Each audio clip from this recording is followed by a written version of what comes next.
Muy buenos días, estimada familia en Cristo Jesús nuestro Señor.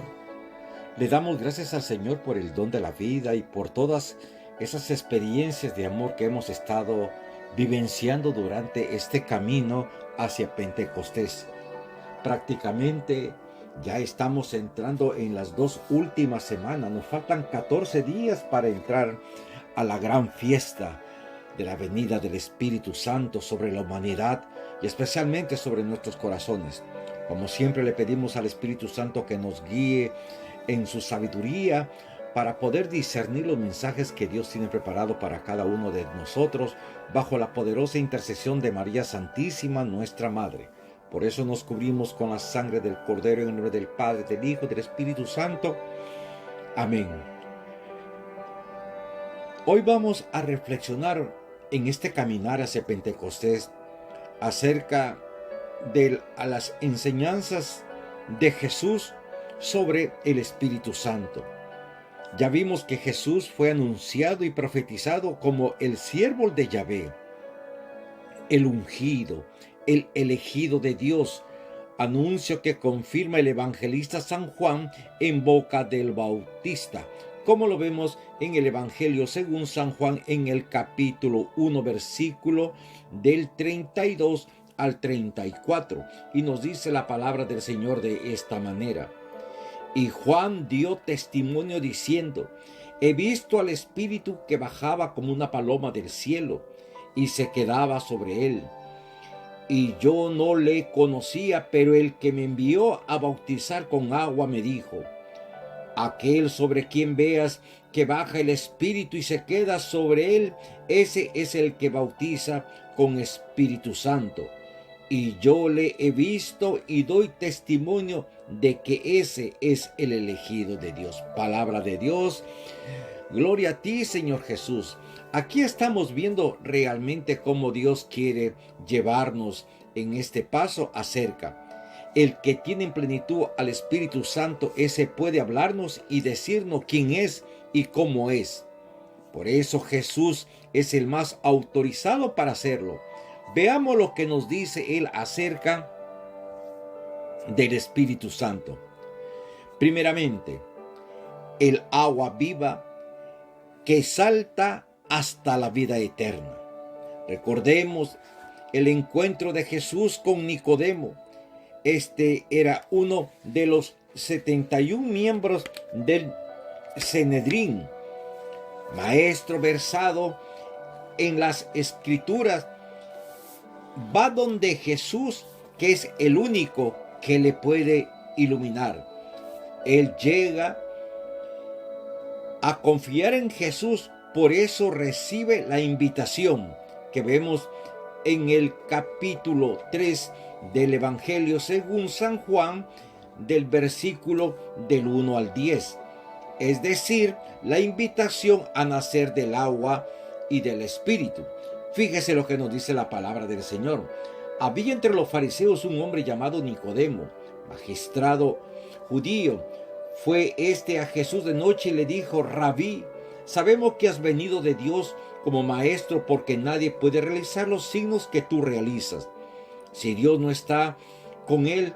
Jesús le respondió: en verdad te digo que el que no nazca de nuevo no puede ver el reino de Dios.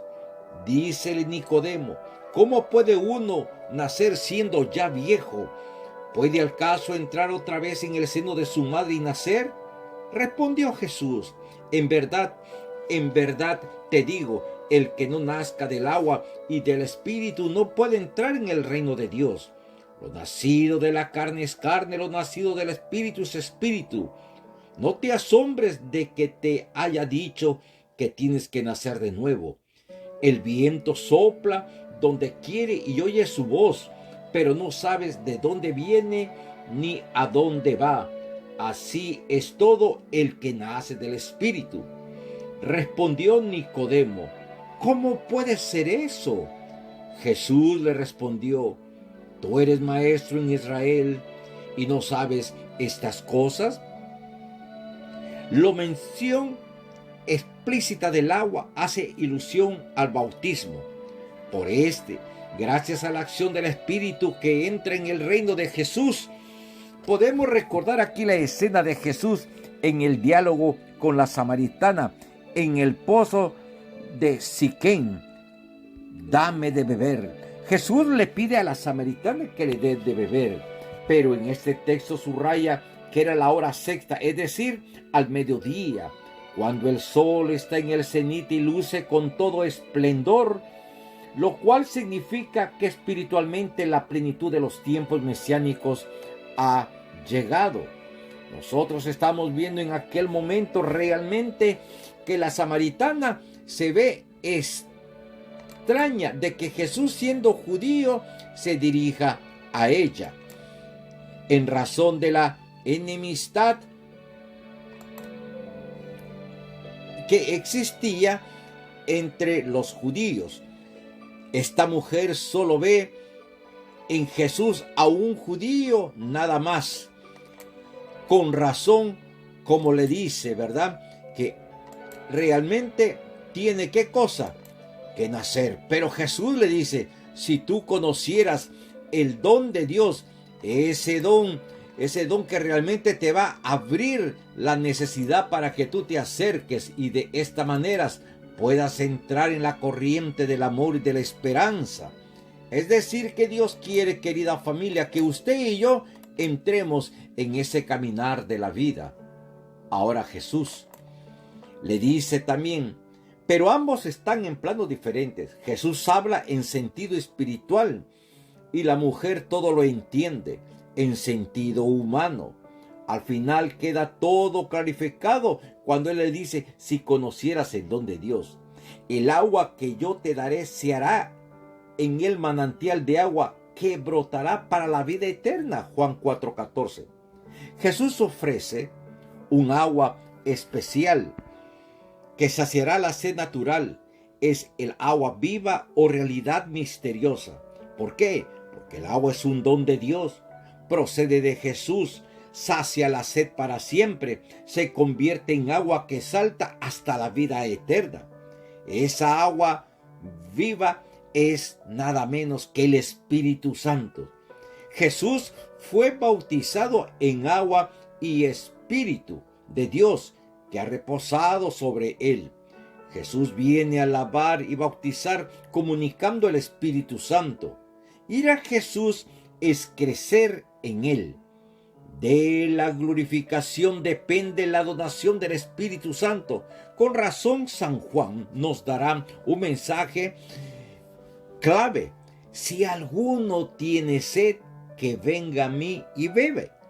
Es decir, Dios quiere que nos acerquemos con un corazón contrito y humillado para que de esa manera nosotros podemos experimentar esa gracia, esa bendición que solamente proviene ¿de quién?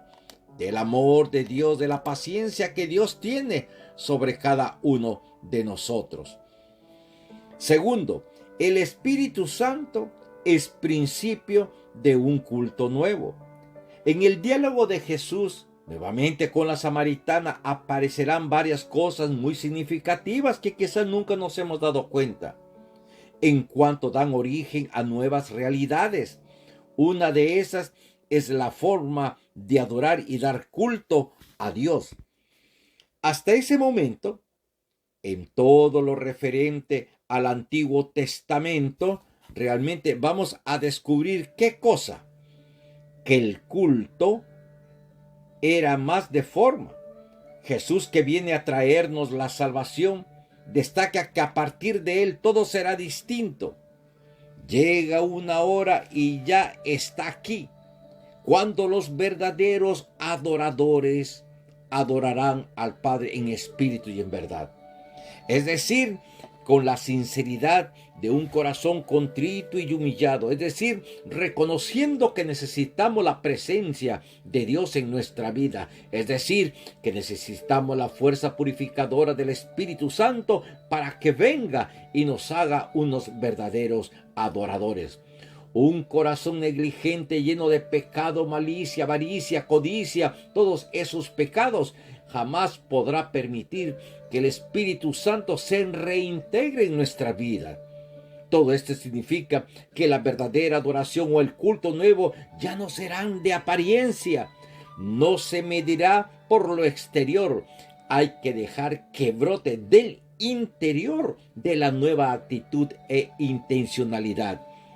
El espíritu, querida familia, significa que se trata de un culto interior, no ya de ritos y ceremonias. Es el culto propio de los tiempos mesiánicos y verdad. Es aquel culto de adoración. El Padre tiene que ser auténtico. El culto estará regido, queridos hermanos, por la interioridad sobrenatural y divino, y por tanto firme, fiel y estable y permanente. El Espíritu y verdad nos indica que adorar al Dios Padre hay que hacerlo en Jesús, a quien se le define como la nueva casa de Dios, el nuevo altar, el nuevo templo donde se localiza la presencia de Dios. Como vemos, esta gran realidad de Jesucristo nos está manifestando que el Espíritu Santo es el principio de un culto nuevo. Tercer punto, el Espíritu Santo es principio de vida. San Juan, como vemos, se caracteriza por las distintas oposiciones que va haciendo entre la verdad y la mentira, el amor y el odio, entre los frutos del Espíritu y los frutos de la carne. Igualmente, señala unas cuantas palabras como si fueran sinónimas o parte de un todo. Por ejemplo, luz, vida, espíritu y agua.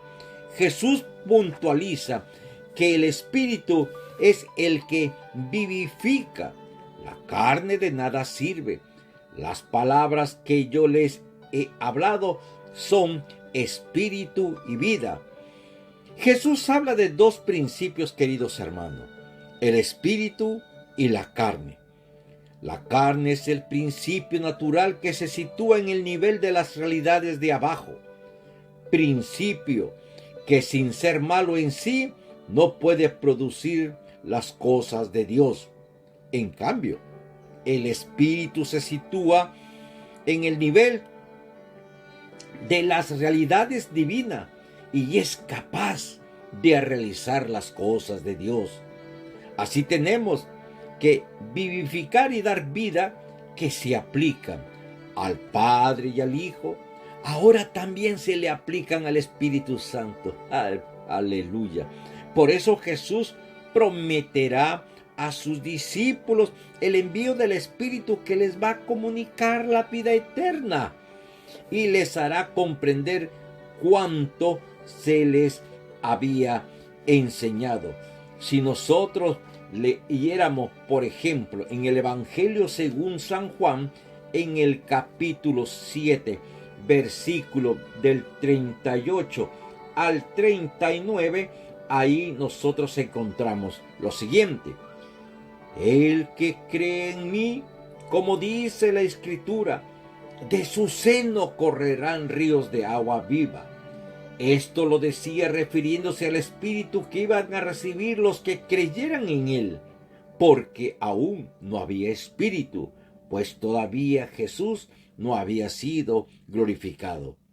Por eso les dirá: las palabras que yo les he hablado son Espíritu y vida, es decir, tiene poder salvador y son creadoras de realidades sobrenaturales que superan los límites de la razón humana, productores de vida eterna. De aquí que no sea extraño que un día Él se convierta en carne y sangre de Jesús, es decir, dejándonos una secuela hermosa en la acción de la Eucaristía, en el pan y el vino.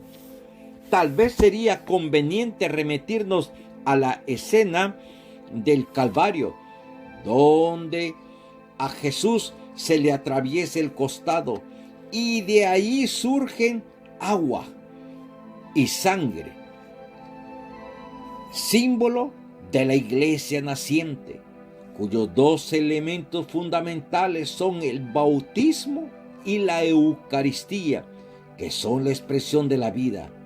Yo soy el pan de vida bajado del cielo. San Juan, la sangre de Cristo es para San Juan principio de vida y de vida eterna. Segundo, es principio de resurrección escatológica. Tercero, es verdadero alimento que da la vida. Cuarto, es principio de unión entre Jesús y el creyente. En cambio, el agua es símbolo del bautismo, símbolo del Espíritu, identificado con el bautismo de Jesús, Nicodemo o bien con la samaritana. Recordemos, querida familia, que cuando Jesús envía definitivamente a sus apóstoles a llevar la buena nueva, después de la resurrección, su objetivo primordial es que lleven su vida a todos los hombres.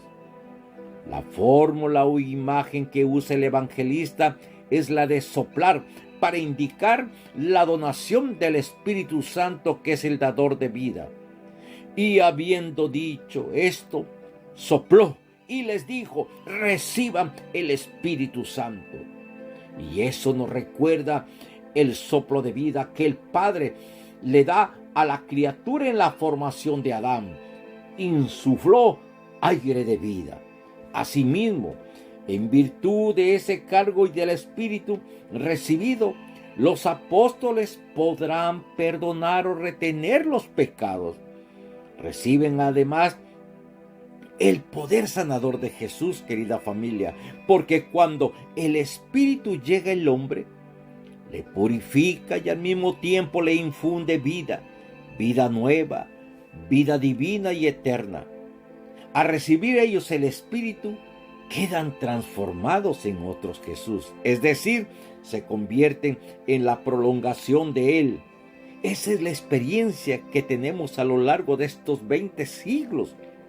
Los apóstoles con sus sucesores se han encargado de difundir y administrar los dones del Espíritu Santo, llevando a los hombres y mujeres a la plenitud y comunicación de vida en la santificación. Esa es la gran garantía que tiene la Iglesia como institución humana y divina, donde el hombre por su limitación introduce el pecado y la imperfección.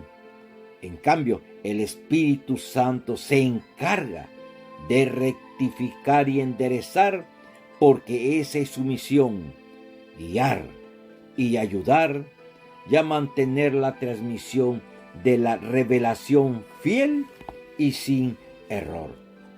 Querida familia, que esta enseñanza nos haga realmente ver la importancia de la venida del Espíritu Santo sobre cada uno de nosotros, sobre la iglesia en especial, sobre nuestros hermanos que vienen a ser los que están sucediendo la acción de los apóstoles, nuestros hermanos sacerdotes, con los obispos como el Santo Padre, el Papa, y todos los diáconos, las hermanas religiosas, los laicos comprometidos y el pueblo de Dios que se entrega en verdad para decirle a Jesús: gracias por habernos dejado el regalo tan hermoso de la venida del Paráclito sobre nosotros.